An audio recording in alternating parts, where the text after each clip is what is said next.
Hi guys, in front of me is Emporia SMART.5 and let me show you how to change wallpaper here.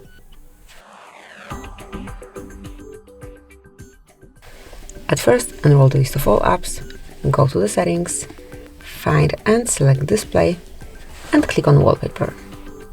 Now choose the source from which you want to select your display cover. It can be photos or wallpapers. Let me choose wallpapers album. Actually it's empty, I guess. Just white screen here. So let's open my photos. For example, this one, it's just a screenshot, but let me apply it, for example, this way, and then click on set wallpaper. Now you can decide if it's for your home screen, lock screen, or both of them. Let me choose both. And that's it. As you can see from now on, this picture is covering your home screen. Here you've got those icons and also the lock screen. So that's it. Obviously just pick some more interesting picture. Thank you for watching.